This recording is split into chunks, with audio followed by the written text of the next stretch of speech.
Hey everybody, I'm John. I collect cards. It is Sunday, June 11th, and I am doing a VR here for Dustin and Blake. I'm a recent subscriber to their really cool channel. Glad I came across it. And a thanks, shout out to A Collector's Dream, Orlando, for the VR that came across on my feed, which was also about his. I guess we share the same favorite team, New York Yankees. But I watched his video and then went right to Dustin and Blake's channel and watched their call for the VRs. And so I'm going to follow through here with 10 cards from my favorite team. With the catch being you can only show one card per player. So you can't do I couldn't show like 10 Aaron Judge cards, for example. Without further ado, I'm going to turn the camera around, show you 10 of my current favorite cards. I'm sure they will change over time, but at the moment here are my 10 favorite cards for my favorite team, the New York Yankees. So I'll flip the camera around.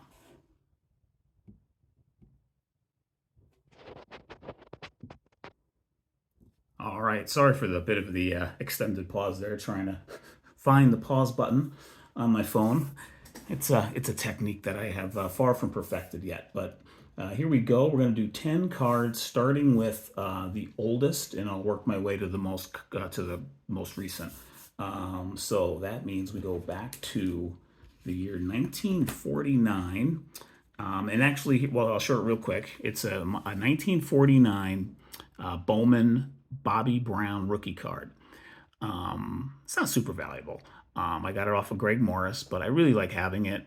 It's a little off center left, but I do enjoy having it. And the thing about so Dustin and Blake, in case you haven't watched any or many of my videos yet, real quick, I was grew up with the hobby till I was about 17, 18 years old. First year collecting was 78. And by about 91, which I really love the 91 top set, love that design. But by like 92, maybe 93 at the absolute latest, I was out of the hobby until 2020, like so many of us who found their way back in. And so I've been all in ever since, and have really gone, it's been a real pleasure and just the joy to kind of rediscover this side of me. So, and so I don't have a lot of those cards from back then. So a good number of them. So my brother and my dad kind of kept with the collecting after I stopped, and so a lot of kind of those cards are not here. My brother has a lot of those right now, which is totally great. And so I've just been kind of rebuilding a collection, so to speak. And so this is I guess my second oldest card that I have. I've since bought a T206, but this was my first pre-1950s card. So that's why I wanted to show it here, and that's why it's among my top 10 favorites at the moment. Again, it will probably change over time. What I really liked about this one is that the back is really crisp. The lettering is great. It's so it really jumps out, like almost out of the pack kind of a thing, even though on the front, the discoloration is definitely there. You can tell it's a 70 plus year old card at this point. So, but I really like that one. I'll keep a couple of these up at the time and switch them out. The next one is going to be from my 1954 top set. So one big thing about since I've been back in, I got real gung-ho about the 54 top set, and ended up collecting the whole thing. So, and this is I've since sent several Hall of Famers in for grading, including this Whitey Ford, which came back a 5 early this year, I believe. This is probably my favorite card of the whole set, let alone my favorite Yankee card in the set. I just love the color, love the design, with the pitching motions, and the ball kind of there and present. I actually like that the road jersey is kind of very, evident there. It's just a beautiful card. And I had to have a 54 among my top 10, and really I almost had 2 in here in this top 10, but I probably the 54 Berra was probably number 11, so it didn't quite make the cut. And I'll move these off now since we got some major glare there. But I love that Ford. So there's 2 right there. And then moving on, we'll go to 1957, and it's a very, very poor Mickey Mantle. So the reason why I love this one is that it was my first Mantle that I purchased. last year. So you can see it's an older one, and it's a really beat up one. If they did a 0.5, it would be a prime contender for that grade.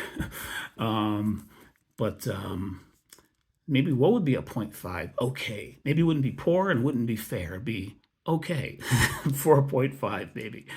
But I guess you can't get worse than poor. Maybe that would be really poor. So it's, again, my first mantle. That's why I'll always love it. And the 57 is among my 3 favorite designs of his. I know lots of people love the 56, which, makes sense with the Triple Crown ear and just a really cool design with him kind of going over the wall for the catch. But I really like how this one reflects his Triple Crown ear on the back. And I just love the classic swing pose. My other 2 favorite mantles are 63 and 67. Those are my 2 other favorites, neither of which I have yet, although I do have a 61, which is probably my 4th favorite mantle, I'd say. And hopefully those other 2 will be in my possession someday. But moving on, that's 3 cards. And then the 4th one is, and so a few of these are going to be autos now coming up, starting with this one. And this is one of my favorite TTM autos that I've picked up and that's a branch of the hobby that I have pursued pretty hardcore in the 3 years I've been back in, have been through the mail autographs. It's really been fun to do. And this one was, I was super excited to get this one back. So the 1961 Topps Bobby Richardson. What I really like about this is that he put the inscriptions on himself. I didn't ask for anything. I didn't ask for the number 1 or the World Series MVP, which is such an interesting. I can't think if there are any other World Series MVPs from losing teams. There might be 1 or 2 others. I don't know, but this is just a really cool card for Bobby Richardson. And again, it reflects his, World Series heroics there in a losing effort. But it's just a super card. And what I also really like about, which makes this even more special in a way, is that I actually have also a 1961 TTM auto of Bill Mazeroski, which I really love. So I love having them in my TTM stash. They're back to back in my stash of TTM autos because I kind of have them arranged by year. So I enjoy having that a lot. Next card, we're going to jump all the way to the 80s, and it's another autograph. And it's Don Mattingly, Donnie Baseball, his 1984 Donruss rookie. I picked this up as a birthday present to myself, which, is kind of a ridiculous thing to say. But last two Februaries, I've made a sort of like extra purchase, a little more than I would usually do, as sort of a little extra gift to myself. But for this year was this. It is what I like about this one is that it is graded 2As. The auto's a 10. The card itself's a near mint 8. So I really enjoy having this. I was looking for a Mattingly auto for a long time, and I just couldn't find the right one at the right price. And it was like, you know what? If they're going for this much, north of 100 a lot of times, or just shy of 100 for something that's not super duper standout, let me spend a little bit more and get something like this. So that's what I did. So I really love having this in the collection. And, for a long time, the Donruss rookie was kind of regarded as like his best rookie card. I think it's the Topps one at this point possibly has overtaken it in terms of popularity, but I think the Donruss one is still really cool because I do think the 84 Donruss set is the best that they ever did. In terms of the design, and a lot of the photos for this is really good. And it's because by later in the 80s they just got the photography in Donruss got so poor. I jostled the camera there a little bit, but we'll leave that there for a sec. We've got 5 more to do here. I'll try to pick up the pace. Now we're really skipping ahead. All the rest of these will be from 2017 to 2022. So we're talking mostly non-playing era cards, except for this one. This is another rookie auto. It is Aaron Judge Topps Tribute 2017 rookie autograph, numbered 30 out of 99. This was my birthday present to myself last February, in February 2022, I think, and I just dropped it. Good thing it's in a one-touch. I picked this up as a birthday present to myself last year, before the season started, before he embarked on his home run record for the AL. And so this has been a nice, I love having it in the collection, but it's actually selling for a little bit more than I paid for it at this point, maybe more than a little bit more. So, but that's not the reason really for having it. I just love having this in the collection. So there's number 6, and we got 4 more to go. I'm still a little bummed that I let this slip out of my hands, but it seems fine. We've got 4 more to go. Yes. So try to be quick here. Next up is 2021. It's a 5-star auto. Reggie Jackson. Number 3 out of 5. This was a purchase. I ended up collecting lots of 5 stars from 2021. 21 was really when I was kind of going in for just really getting I didn't just get my feet wet back in the hobby. I kind of, dove all in. I was underwater in terms of made a big dive, big splash back into the hobby, and dabbled in a lot of stuff to see what I liked among current stuff and also vintage, and finally have found the niches that I like to still focus on. But I really love having this Reggie auto. It's a really nice signature, and it's a great Yankee shot of him. So enjoy that one a lot. We've got 3 more, also from 2021. This is one of my favorite players from the late 90s dynasty. It's one of my all-time favorite Yankees. It's Paul O'Neill. This was a purchase as well, from 2021 Topps Gold label. Just when I say a purchase, like an eBay purchase. It's numbered 15 out of 50. I've since gotten another O'Neill autograph from the Chrome Platinum Anniversary set. But I really enjoy having this one. This is a sweet one. I love that. The best part about this is, first off, the signature's quite nice on it. But the design of the card is just really cool. I like what the way this design of Gold Label was, where they put the logo kind of 3-dimensionally behind the player. I thought it looked really cool that year. But I really love that he's hugging the bat. I just think that's super cool and fun.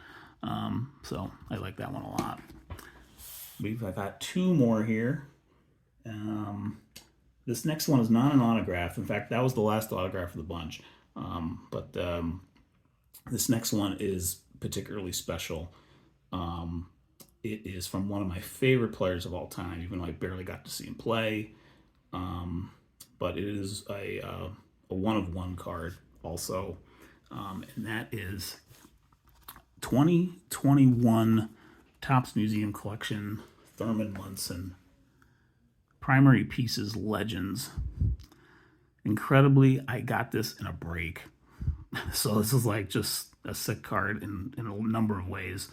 It's one of those things where as part of it was a player break, and I can't remember who else I had. I had actually a really good break though. I had Wilson Contreras, and I actually hit a book card of him, a book auto of that too. So it was just a ridiculously lucky break. And then this was in the same break, so this was maybe a $3 or $4 name. It's okay, I'll throw $3 in more and whatever. And then this came out of it. So just an absolutely sick relic card. It's doesn't have any jersey pieces, which would be incredible. It's got 4 bat pieces, but this bottom one has it's sort of raised. You can't really see it on the phone camera here, but if you look really closely, kind of like this, you could sort of see a little bump in the bat. So it gives it some nice extra dimension. It's just some really cool bat pieces there. So this is a really special one for me. I thought about showing, I recently got a 72 Munson graded as an 8 that I had bought raw to show. I thought about showing that one again. I showed it recently, but this one is still my favorite Munson card of my collection, and quite possibly always will be.